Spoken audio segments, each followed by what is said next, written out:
Hi,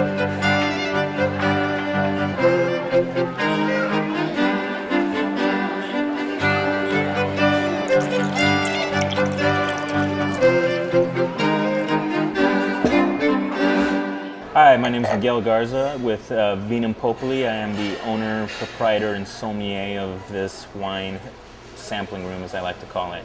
I'm here with Brigida today, and we're going to be sampling a few Tempranillos out of Spain.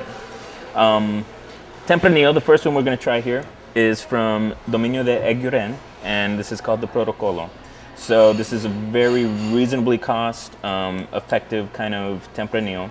Spain really is making some of the best types of bargain wines right now because they have good complexity, good structure, but a lot of their wineries are actually owned by banks, so they're able to sit on them and do the amount of aging that they really need to get the wine ready for drink.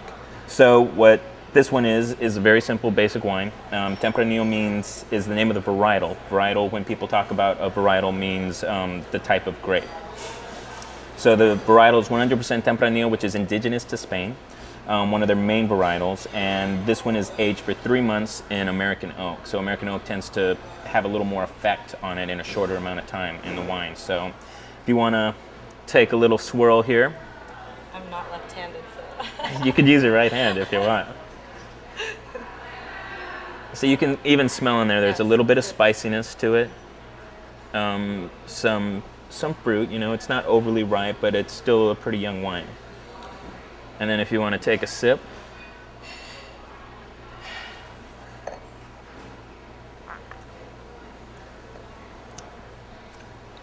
kind of get those ripe red fruits, a little bit of berry in there, some spiciness in the middle, but the American oak puts a little tannic structure on the finish. The tannins, people kind of confuse what a dry wine is with a tannic wine. A lot of times the tannins are the things that most people associate with a dry wine, even though the terminology is different, but the tannins are kind of what makes you go at the end of a wine. Yeah, I think I prefer drier. You prefer it more tannic? Yes, I guess that would be the term. All right. So this is a nice one, but not too complex, not too big, not too overly structured.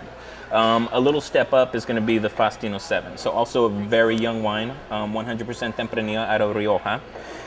So if you want to take a sniff on that one, you can see the smell's a little more dense, more full, more round.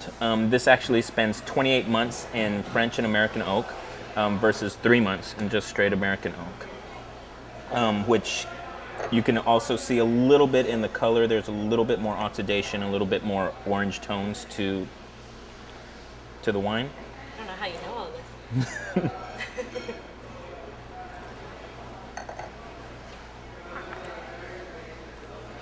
And what you I like really, that one. yeah, what you really notice on this one is the flavor keeps going. So the persistence on the end of your palate, you can still taste it right now. And you can still get a little, your mouth is probably watering a little bit along your jowl right here on the back of your throat. That's the acidity and the structure. So yeah, that's a little more balanced, and also still a very reasonably cost wine in the Faustino VII. So they make some fantastic wines that you age for 20, 30, 40 years from this producer. But this is their basic version. Cool.